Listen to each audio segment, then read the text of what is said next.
Are you struggling in your faith? Are you pretending you're happy but stuck in a spiritual rut? Are you tired of listening to famous pastors and preachers who make it sound so easy? Welcome to Broken Catholic, the #1 Protestant and Catholic voice in America.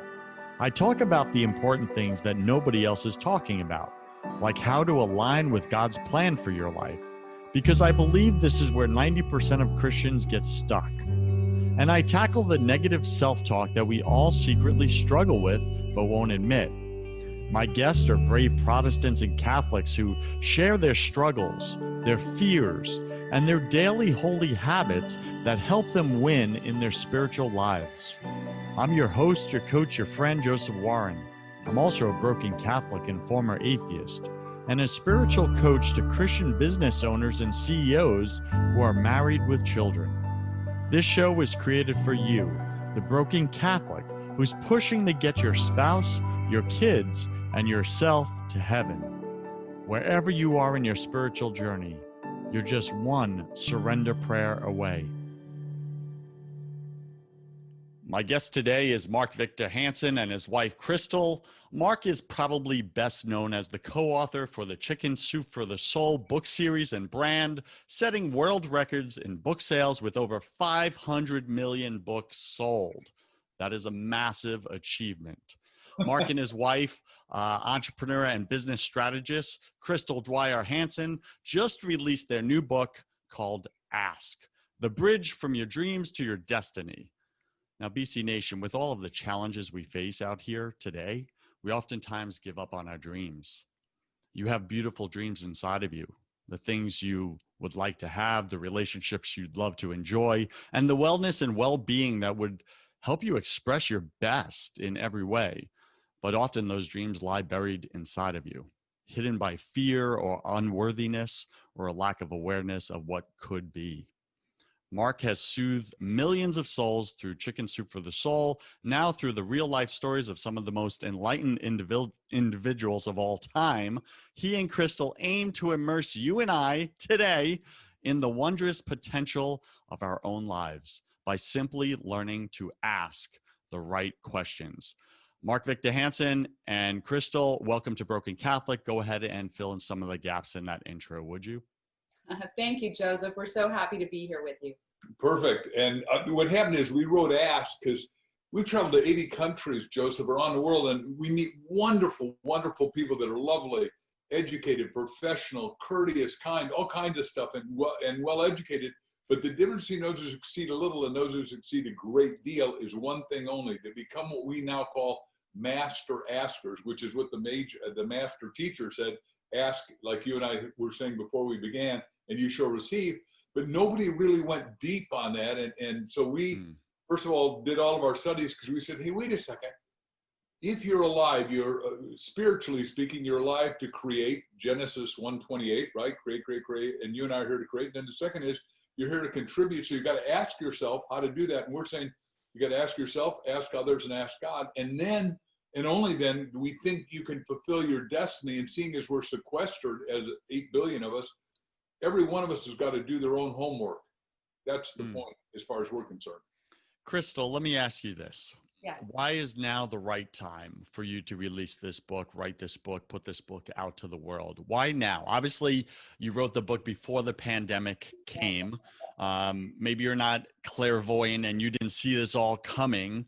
Why now? Why was this on your heart for both of you? Well, it's funny because when Mark and I wrote the book, we realized that through every serious challenge we've ever had in our lives, you know, the way we got out of it was by a series of asking questions. And that's the ask yourself part, and then asking God the way forward. So here we are in this pandemic. It's a major global challenge to all of us. It has changed life completely. It's taken away a lot for so many people. I mean, a lot of us are going to have to rebuild, revector. And so it is the perfect time for us to sit with ourselves and go on that asking journey. You know, start by asking yourself, asking others, and asking God. And the asking yourself part is really important because most of us don't know where we are. It's very confusing right now. We're stuck. But this is also a beautiful opportunity because we've had some more time at home things have slowed down, and maybe it's what God has provided for us to take a look at our lives and start examining it a little bit deeper. And we say there are 3 critical phases to asking yourself, and those are, where am I now? You know, and all of the other little sub questions that come after, where am I now? Am I doing the best I can? Do I like the way my life is going? Could I be doing something different, better? What is the best expression of myself? And the second critical phase is, where do I want to be? So many people, you know, are just get caught up in their lives, and we're on that hamster wheel, and we never stop and take that time with ourselves to say, what do I really want to be doing? Where do I want to be in my life? And when you sit down with yourself and God and start asking those questions, all of those answers start to come to you. And you know, we say, like, imagine, ask if you were perfectly successful. If your idea of your perfect success right now, what would that look like? What would that look like to you? What would you be doing? How would you be waking up every day? What would you be focusing on? Who would you be talking to? What would be the most meaningful to you? All of these questions need to be asked and answered so that you can create what we call the architecture for your life. And then the final phase of the final critical phase of asking yourself is, what specific action do I need to take now that I've determined these other things? So it's such a powerful journey. And I'll let you comment to that. Yeah, that was really good. And bring up, I was on with a coaching client of mine just last week, and I asked him those 2 basic questions, right? Where are you now, and where do you want to go, right? Because you have to have the destination, but before you can get there, you got to look, where are you on the map right now? Otherwise, there's no way to get there, right? And it was easy with the where are you now question. He was like, here's what's wrong with my life. Here's what's not working. Here's what, right? But when I asked him, okay, I want you to close your eyes and imagine, what does your life look like in the future, that ideal life, right? Where do you want to go? What does that destination look like? He just went quiet and he struggled. Right. And he's like, this is really difficult. I was like, why is that? And he said, I don't think about where I want to go. Like, I'm out of practice with that. Isn't that sad? Yeah, I mean, most of us are out of touch with our deepest dreams and desires. And that's why Mark and I wrote this book. That's what we discovered. And the asking journey is how you rediscover that and start moving across that bridge to your destiny. And then adding to that, we said there's 7 roadblocks to asking. I'll just do the 7th one because that fits here. Disconnection. And I think I've never talked about this before, Joseph, and I'm getting goosebumps, so I think I'm telling the truth. You guys can comment on whether you see it like I see it, but number 1, you're disconnected from yourself, which is what this guy does. And what we're saying is everybody has been cut off. It's not like a choice. The government imposed the cut down, whether it's right or wrong, that's not the objection right now. Then the second thing is, once you're cut off, if you cut yourself off, then you're really done, because most people are doing too much screen time. Too much negativity. And when I lived back in Hicksville, Long Island, New York, and I went bankrupt in 1974, I built the Wall Street Racquet Club, Botanical Gardens, 8 years, and I thought I was hot stuff at 20-something, right? And the point is, I went bankrupt so fast, I asked the wrong question. How do you go bankrupt by yourself? Which I surely did. And it was my best, worst experience for 6 months. But I disconnected from who I was, and I was listening to all the bad news fit to print, reading it, and what happens is exactly why your show is number 1 in so many categories. Your input determines your throughput and your output. And so you've got to have really positive input, like this podcast, like the books that we write, the audios we do, the videos we've got on YouTube, because every one of us has got to transform. And our corporate symbol is a butterfly. And we're saying, hey, look, all of us start as a caterpillar, but now all of us, 100% of 8 billion people are in a cocoon, and we're ready, we think, and asking is the only way to get us into that high-flying, glorious, beautiful, radiant butterfly. I agree with you. I think after this pandemic, during it, we're all in a cocoon. I'm in total agreement. Only some of us are going to come out resurrected, and that will be a choice. Others will remain dead. And I know that's, drastic language there, but I think it really applies. There's so many people right now that are just fire hosing more fear into themselves, expecting their life to go well. And this just does not work. So I agree with you. It's all about asking the right questions. How do we know what are the right questions to ask ourselves, to ask others, to ask God, and which are just useless questions, right?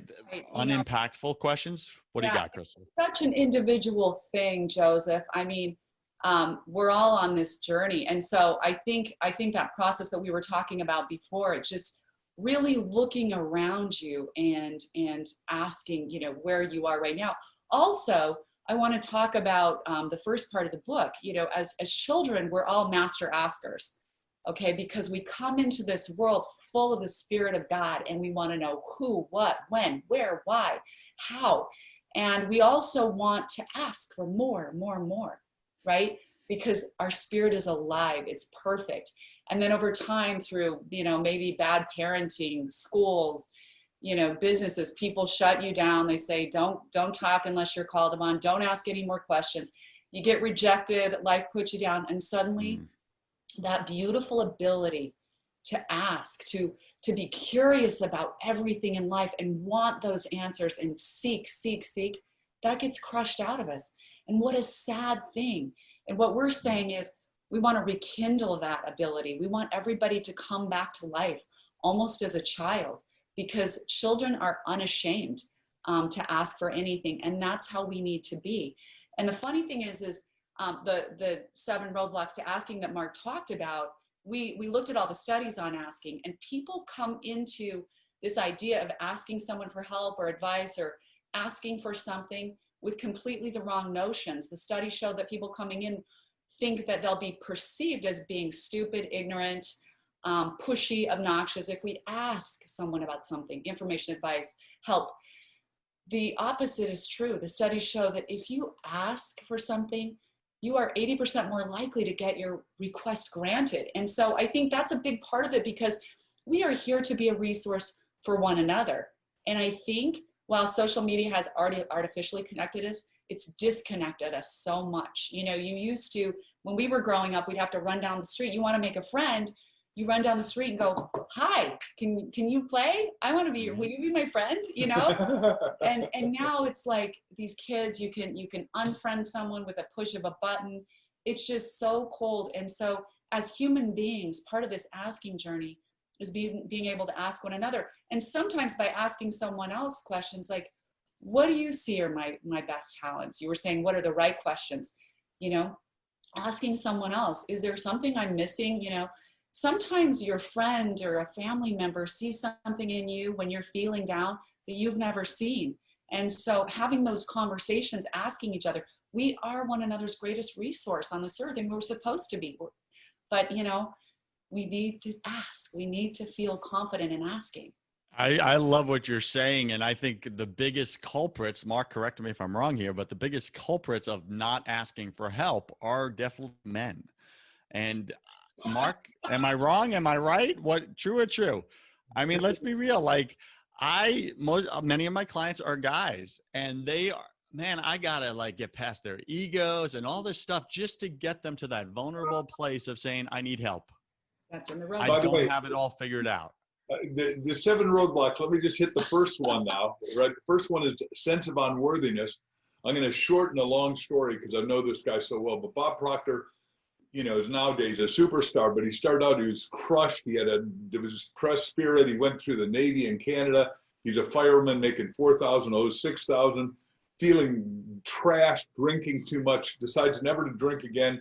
Goes to a rich guy and says, I want to be successful, healthy, happy like you, and I'm going to ask you to teach me how to do it.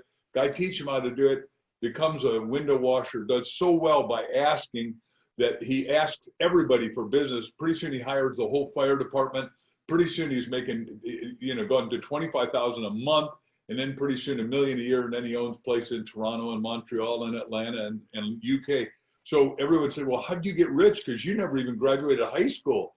The point is, he said he emerged back to this transformation into your butterflyness. I tell that story to one of our clients who owns 72-hour real estate, who we interviewed as one of the 26 great askers, Greg Hagan. He said, until I read that, I didn't see I had a sense of unworthiness. He said, I'm in 8th grade, and I love the girl next door, but my dad is called Chubby, so I thought to be powerful like my dad, I had to be a fatso, so I was a fatso. And he said, my self-worth was zero. And I told Dad, I'm going to invite her to the 8th grade prom. It's the most exciting thing in my life. And every dad, go upstairs. There's only one phone in this house. You call her right now and set it up. 3 days in a row, I didn't do it. Every day he says, do you call her? Do you call her? And I didn't. And I didn't invite her because I was so big, so terrified, and I had such low self-esteem. Afterwards, I lied to my dad. I said, I called her and she said she's going with a football player. She told me the day after prom, I was waiting for you to call. No one took me to prom. So when we don't work on our self-worth, our self-esteem, our self-love, our God in us trying to manifest that at our highest and best, noblest, instead of our little self, but into our high self, we lose, but so does everyone around us. So what I'm hearing you say is that it's very selfish not to ask. I've never heard that before, but I love that line. It is. I mean, true or true?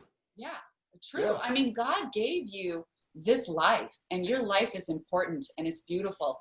And if you're not willing to put yourself out there and walk into that and express yourself and be willing to ask for what you deserve and keep asking for those signs, because every time you ask a question, you'll get a solution. You ask another question and keep asking, and then finally you'll get an illumination. You ask, and then a new plan comes to you. And it is really a magical experience. Mark and I spend the first hour of every day, Joseph, in prayer and meditation time. And I think this is a really important thing to share with the audience, because we're so, we get our beeps and our alerts every minute on our phone, and we are so distracted from ourselves. It's such a sad thing. I think the distraction is the enemy's number one weapon right now in the world. Oh my goodness. Amen. I agree. It's the number one, because it's so subtle. It doesn't seem evil. And it's so entertaining. It's just a cheap way to entertain ourselves and distract ourselves. And in the meantime, you have this life that is waiting for you. You have this destiny.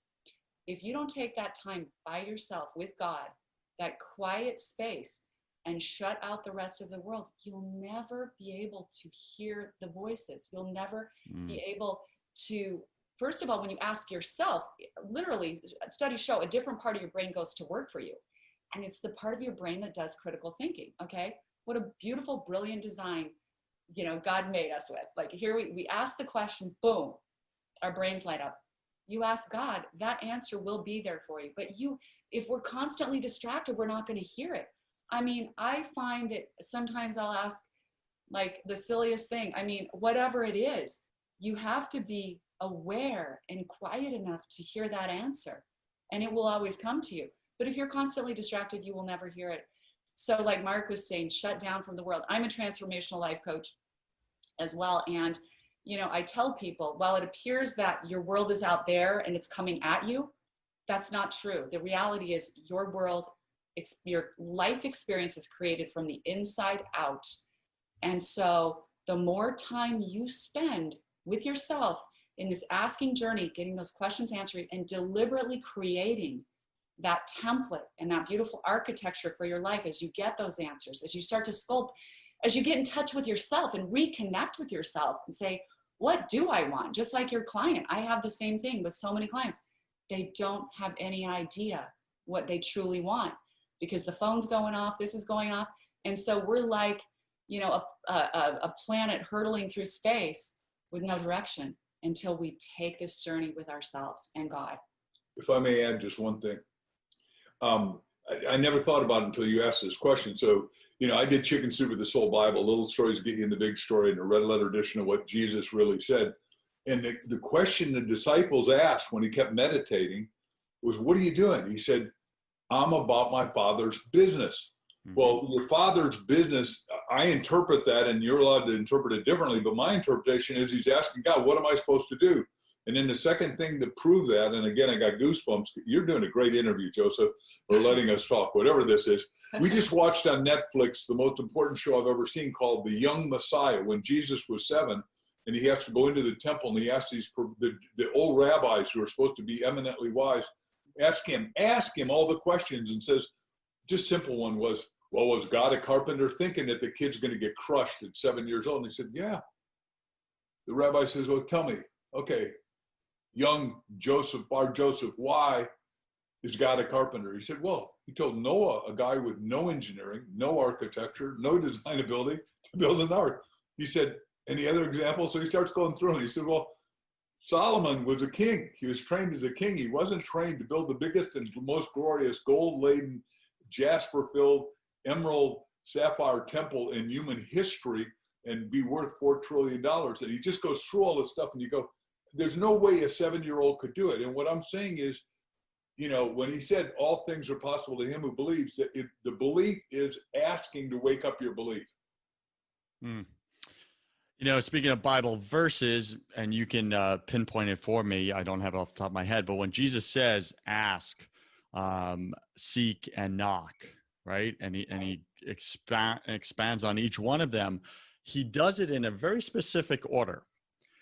And first he says ask.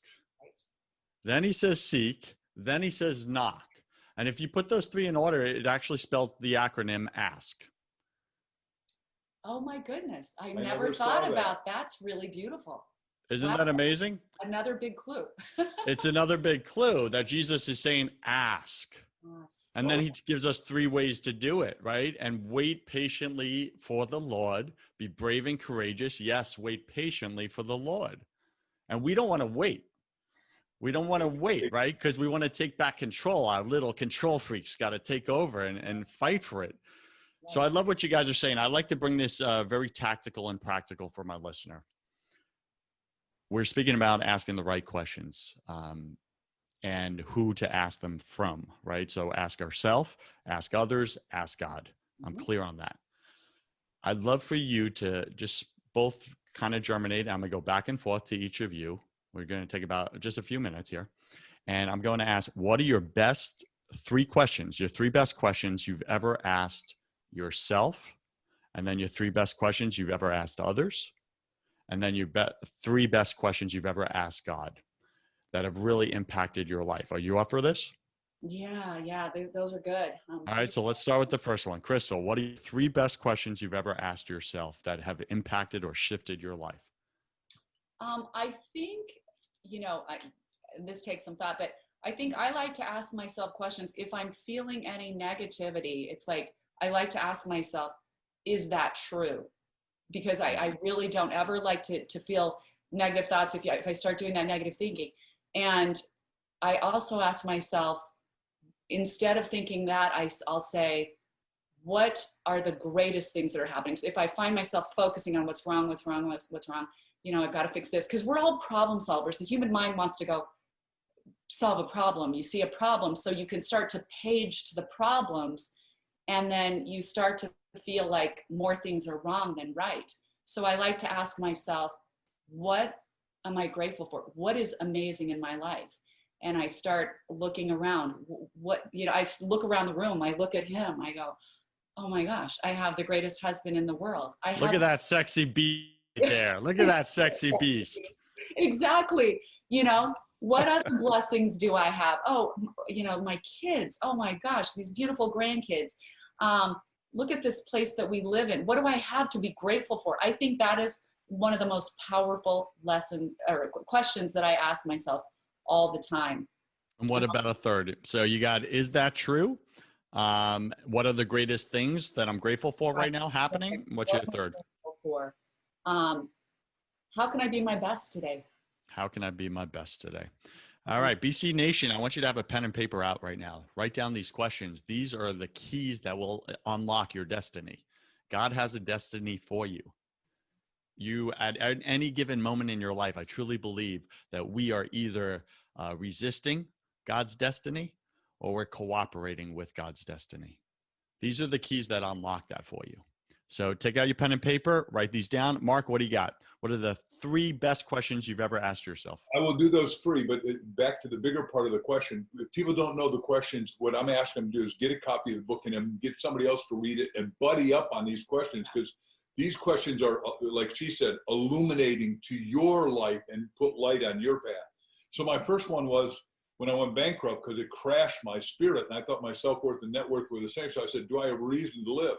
And, you know, the subset of that is, do I have a reason to contribute? And then what I did, number 3, is what am I supposed to do? Because what is my passionate purpose? What is my magnificent obsession? And it was that I want to talk to people that care about things that matter, that would make a life-changing difference. And I started out as a speaker, and then people said, well, you have that story in a book, because my mother was a great storyteller. I learned how to be a raconteur, is the big word for it. And I was a professional speaker. We did a little book, and I tripled my income. And I said, there's a book called Stand Up, Speak Out, and Win. And everyone wanted it. I said, this is my bestseller. It wasn't a national bestseller or a New York Times bestseller, but it was mine. So I was contributing.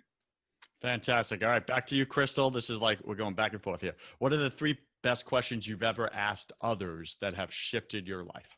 I think, I'm always, if someone's, I love looking at people's lives, and I love being curious about it. I think, being curious about someone else, when you see someone doing something well or something you'd like to aspire to, I always love to find out more. And I'm not afraid to ask. I'll ask questions like, wow, can you tell me, how did you get here? Or, what were the biggest obstacles when you were trying to accomplish that? Or, what is the best advice you would give someone or give me, if I wanted to do this thing? Because I believe we can learn so much from one another. And like you said, you're back to how men, especially men, hold back. They're so afraid to ask because they think they're supposed to be, it's one of our 7 roadblocks, but the excuses, which is just about stubborn pride. Like, oh, I don't need to ask. I already have the answers. It's that stubborn pride. Like, I can't let someone know that I need something, that I, want to know something because I don't have all the answers. It's acknowledging you don't have the answers, but it's such a beautiful thing. When you ask, people are so willing. And I have to say, Mark is one of the best askers I've ever seen. And I know he's a guy, but he has gotten past that because he will ask anyone anything. But I know that's why he has had such magnificent success, even with the book series, the Chicken Soup for the Soul series. It's amazing. I mean, he didn't stop asking. They were rejected 144 times, and he kept asking. Mark, what was the number that you were going to quit at? Was it 146? I've never been asked that. That is wonderful. But right, I studied all those things, and I'll go back to your 3 questions. But Thomas Alva Edison, your neighbor there in New Jersey, if the story's true, 10,000 experiences. They said, well, you're a failure. He said, no, you don't get it. I had 10,000 learning experiences. I've never failed. Right. And the way he did it was the third one, which we'll go on Edison first, is he always had a key in his hand. He'd go into deep meditation and prayer and say, God, what is it I do? And the key would hit the floor, and it woke him up, and it said, tungsten in a vacuum, and ba-ba, we get a light bulb. Back to my 3 questions on what I asked with others. First of all, when I'm bankrupt, I asked Chip Collins, who lived in Dix Hills, how do I do what you're doing? That was number 1. Number 2 is I interviewed the 100, once we started doing books, Jack and I interviewed the 101 best fiction and nonfiction authors. I didn't ask them how to write. I know how to write, I thought. And some people criticize that because I'm pretty big, so I've got a big target on me. But I said, hey, tell me how you marketed and sold more than ever. And I'm the only one that ever put together a wild business plan that said, this is all I'm going to do to sell more books than anybody's ever sold. And the real goal is to sell 1 billion, which I'm going to live to be 127 with options for renewal, because Genesis 3:6 says, thou shalt live to be 120, right? And Moses' breath was not great, and guile found his off. Then the third thing is I said, well, how do I make the biggest and most lasting legacy contribution to humanity? And I'm on the program, I'll tell you, a multiplicity of ways. So hopefully you'll have us back in your show, because you were really good. I've never heard any of these questions. I'm pulling them out. All right. So 3rd question back to you, Crystal. Obviously, ladies go first. That's why I'm letting you lead here. What are the 3 best questions you've ever asked God? Let's get real. Let's get personal. Let's get intimate. Yeah. In those quiet hours, that time in the morning, what are the top 3 questions you've ever asked God that have changed your life? I think one of my most consistent questions to God is, what is the bigger picture here? Because a lot of times we get mired in our own stuff. We start focusing in, and we're trying to solve problems or do something. And it's almost like, when you focus your camera on a pimple or something, right? You just see the problem. So I love to ask God, like, what is the bigger picture? Because when you pull back the lens of the camera a little bit and look at it from the God's eye view, you realize, number one, it's not all about you, which is really important. It's really important for your spiritual health, your emotional health, and your mental health. Because so often, a lot of our troubles that we feel internally are because we all tend to get a little narcissistic. I mean, it's just a human condition. We think, oh, everything's about me. But if you look at it from the God's eye view, it's what is the bigger picture, God? So I can see all of it. It's not all about so I can win or I get everything I want. There's like a bigger picture, and I'm a part of it, and it's a good plan.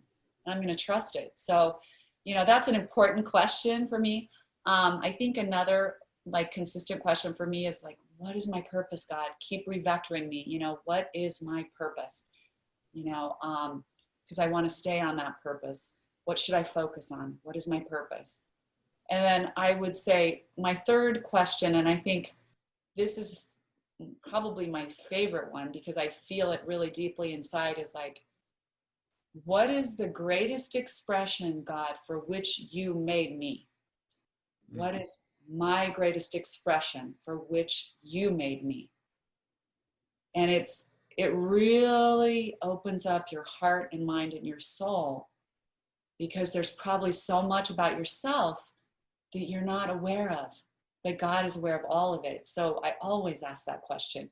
And it's funny in life because this human experience, it's this physical earth experience where we encounter difficulty. That's part of this journey. And we don't know for sure why, but life is nothing if it's not a walk of faith, right? Even when I get out of my car in the morning, I have to have some faith that it's all going to turn out well, right? And this journey that I take down the street, it's all going to be okay. Life is a walk of faith, but it has a tremendous value to all of us. We have to accept we don't understand all of it. We have to trust and we have to believe and keep asking God for that direction, for that reassurance. When we all go to the other side, everything's going to be revealed. But I do know, because I've asked so often, and I feel so blessed to have, I feel like I get answers from God, and I know that it's all very meaningful. But we always need to look at that bigger picture.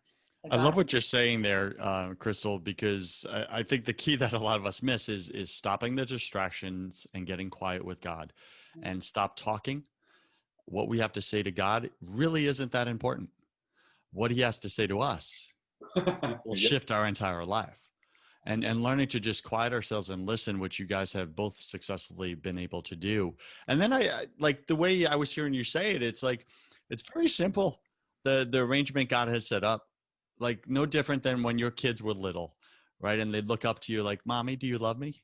Daddy, do you love me? And they need that constant reassurance. Mommy, is what I'm doing good? Is what I'm doing pleasing? Right. And this is how God wants us to come to him, is like, am I on purpose? Am I on track? Daddy, do you love me? Am I still going the right path? And that takes humility, doesn't it? Childlike faith. And this is what we resist a lot, I think. And well put, Chris. Thank you. And I love how you summed it up, Joseph, because I honestly think that's what breaks us down and makes us feel sick and hopeless, when we stop asking our loving God, Yeah, for sure. All right, Mark, wrap us here, man. What are the top 3 questions you've ever asked God that have shifted your life in a powerful way? Oh boy. So it's a lot of iterations of the question we teach in the book. Ask yourself 400 times before you go to sleep, because the subconscious never sleeps. It's in touch with God and infinite intelligence and infinite wisdom. And so you say, God, what's your destiny for me? God, what's your destiny for me? God, what's your destiny for me? So second iteration of that is when Jack and I did the book, he had a title on the book, and I said, it doesn't work. We're going to do this thought command stuff. I mean, we can do it from psychiatry, we can do it from spirit, but from spirit, say mega best-selling title, mega best-selling title, mega best-selling title, mega best-selling title, 400 times before you go to sleep, and then tell your spouse or your sweetheart, kicks you out of the bed. What? Until your spouse kicks you out of the bed. Yeah, would you be quiet? Yeah. I'm going to wake you up probably, but I'm going to write down my idea, because when it comes through, God says I got to nab it. That's right. It's like a wet, slippery fish. You got to gap it. And Jack calls up at 2:30 in the morning and says, chicken soup. I said, for the soul. We both got it. And No. also said, what the heck are you guys doing waking us up? You know, because they weren't getting it, but we got it. Because God, back to that thing, God talks in the still, small, quiet voice. Whisper. That's why when the boys, the disciples say, hey, big guy, what's the deal? You're going up there all the time. You won't bring us with you. He says, I'm about my Father's business. Well, your Father's business, your business and mine is ask the Father, what am I supposed to do? How am I supposed to unfold my life? And in my case, it was, the reason I went bankrupt, I wasn't supposed to be doing technical stuff. I'm supposed to be doing stuff of messages and communication and insight and, you know, illumination. And I had to ask myself repetitively, how do I do that? How do I get better?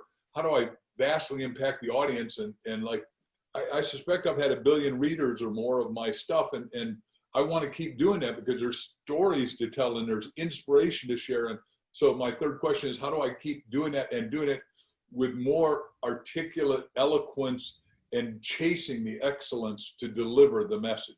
Is plural. That's powerful. And that, I'm guessing if we're constantly going to God, God will constantly pour into us.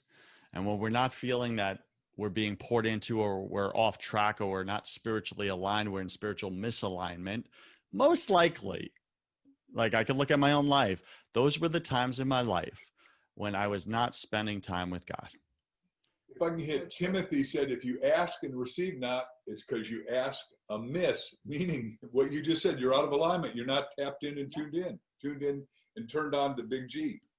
Big G, come on. All right, so welcome to my favorite part of the show. But before we go there to the confession round, right? Before we go there, BC Nation, I want to just look you in the ears, in the eyes right now. Hear my words right now.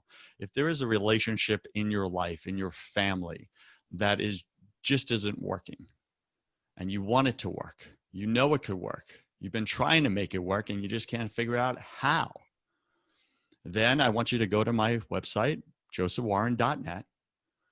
And here's my guarantee to you. If we end up working together in a coaching relationship, you and I will fix any relationship in your life in 30 days or your money back. Guaranteed.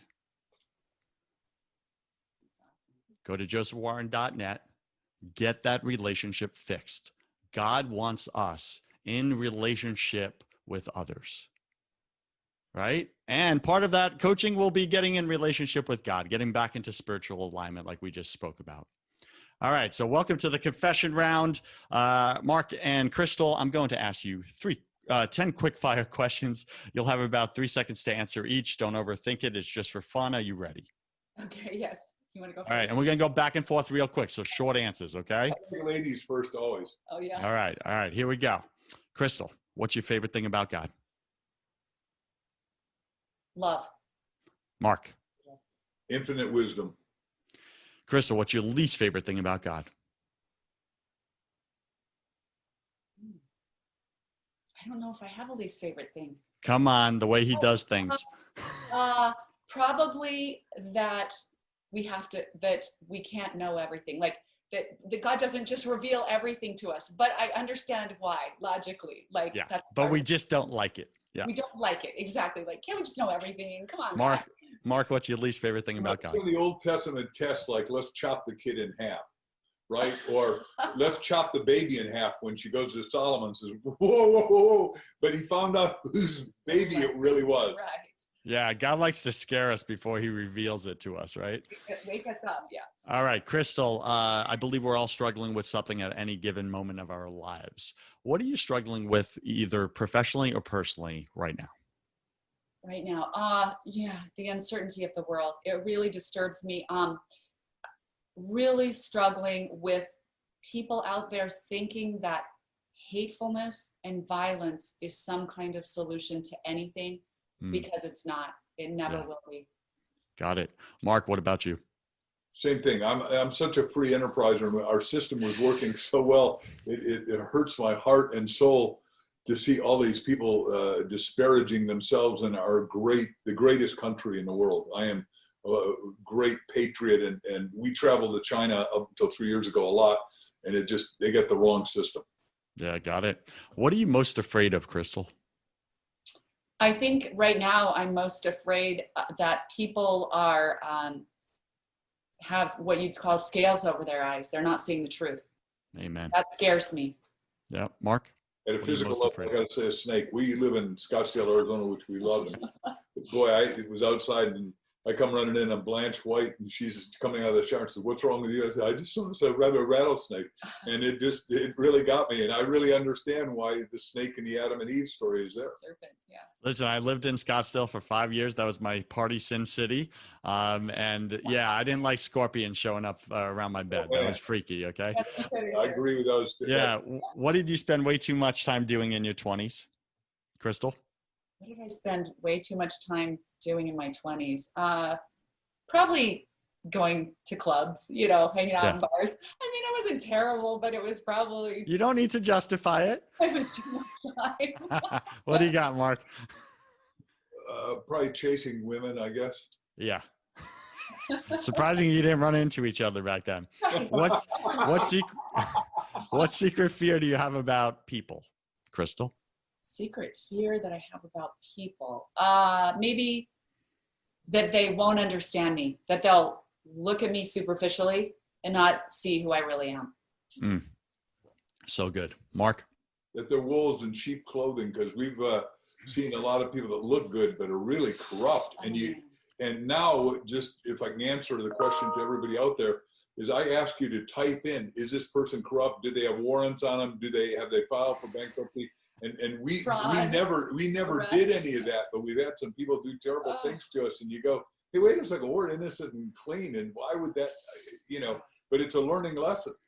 Well, I'm amazed that I got through your filter, man. He just got, that's awesome. All right. What do you wish you had learned sooner about God, Crystal? Well, I feel blessed that I started communicating with God at a pretty young, in my 20s, really. I mean, I wish I would have learned even before that he was so close. So close. Amen. Mark? I would say that I faded out on God a little bit, but more or less my whole life I've really been plugged in. And if I wasn't a professional speaker writer, I would have been running a mega church right now. I could see that. What is a new habit you want to form? And we're going to switch it up. Mark, you go first. More discipline on working on my physical core. I'm really good at exercising, but for some reason I'm a little lazy and lackluster on my core. And she will gladly tell you that. And Crystal's been tolerating it long enough, my friend. That's enough. I got you, Crystal. All right. Mark, what's a bad habit you want to break? And I'll come back to you, Crystal. That's it. To really get doing my, core work better. Got it. Crystal, what's a new habit you want to create in your life? I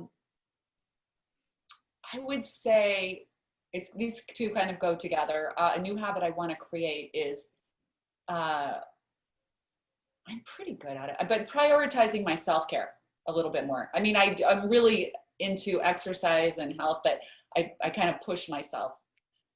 Yeah, I get that. All right. Pick 3 words to describe who you are now. Mark? A very loving husband. Crystal, do you concur with that? Yeah, absolutely. Mark, I'm putting you on the spot, buddy. He is the best. Okay. He is such a good husband. He's such a good man. I live with him every day. I've never asked any other guest that called them out like that. So you're welcome. We're just having fun. Crystal, pick 3 words to describe who you are now. Wise, empowered, and God-centered. Pick 3 words to describe who you were before you experienced God truly in your life. Uncertain, weaker at times, and more sadness. Yeah. What about you, Mark? Fearful, doubtful, and I had trepidation of heart. Yeah, I get that. We all need that inner strength, but the inner strength, back to a crystal of faith. Faith is substance, things hoped for, evidence, things not seen. You got to have faith to even come on your show, because a guy like you could be perceived as attacking. Now, I don't feel any attack, No. but it just, it is wonderful. Right. There are those who have not done their spiritual homework that would have gotten crushed with 3 of your questions. I wouldn't have asked them. Those are weaker people. I see who I'm speaking with. They're special questions. I see who I'm speaking with. Yes. All right. And final question. If you could come back to life after you died, look your family and friends, your kids, your grandkids in the eye, and give them only one piece of advice about everything, what would you say to them, Crystal? All is well. All is well. I like that. Mark, what would you say to them? One thing. Be spiritually and physically and mentally and socially and emotionally fully functional. Got it. Any final wisdom? What's the one thing you want my listener to know about having a relationship with God, spending time with him in the morning, quietly listening versus not? I would just say there is no mechanism that has the ability to reveal what is hidden in your life, like asking. So take that time to ask yourself, ask others, and ask God, and you will reveal all of those hidden things in your life. Amen. Mark, final wisdom. What you got? So we're falling indefatigably in love, and we're in Costa Mesa at Mother's and looking at each other. And there's a man in the cloth, clearly a senior. And he leans in and he says, "See, you guys are deeply in love. Do you mind if I give you a piece of wise advice?" Like, what am I going to say? No? He said, "Well, I'm head of Billy Graham Ministries, and we've discovered only one thing keeps people happily married forever." Obviously, that begs the question, doesn't it? Well, what's that, sir? He said, "Spouses that pray together out loud morning and night stay together happily forever." And you heard, do that in the morning and at night before we go to sleep. So it's really, it is a profound, simple asking in prayer. So good. Now, to that guy who's so wise, he stole that from Bishop Sheen. Families that pray together stay together. I gotta give credit where credit's due. He's one of my favorite artists of all time, Bishop Sheen. He was wonderful, but I never saw that. I loved watching him, though. He's always in his he's phenomenal. Purple robes. All right, so we've been speaking with Mark Victor Hansen and Crystal Hansen. They just wrote the book, Ask. And go pick this up. You can get this everywhere, right? All the major retailers? Yep. Everywhere, okay? And the best source right now, but yeah. Amazon is? As a book, as a Kindle, as an audio. And then we'd ask people to come to our website, askthebookclub.com and askthebookclub.com. We got 2 things, sorry. Askthebookclub.com, and it's free. And we're going to teach and share with everybody for free how to become a master. AskTheBookClub.com. We're going to do a big, massive book club, so we can do the asking discussion. Oh, I love that. Great idea. Build that community around that. And if you want to know more about Mark Victor Hansen, you've been under a rock for 32 years, go to markvictorhansen.com, markvictorhansen.com. Mark and Crystal, thank you for being on Broken Catholic. I wish you God's love, peace, and joy in your lives. Same to you. Thank God's you. It's blessings delightful. and love to you, Joseph. Thank you for having us. Cheers. BC Nation, you cannot show up authentically in your life without building faith in your business. If you want the business side of that conversation, I have another podcast called First 100K, where I interview successful entrepreneurs about how they made their first $100,000, because that's where I believe 90% of you are stuck and you can't break through.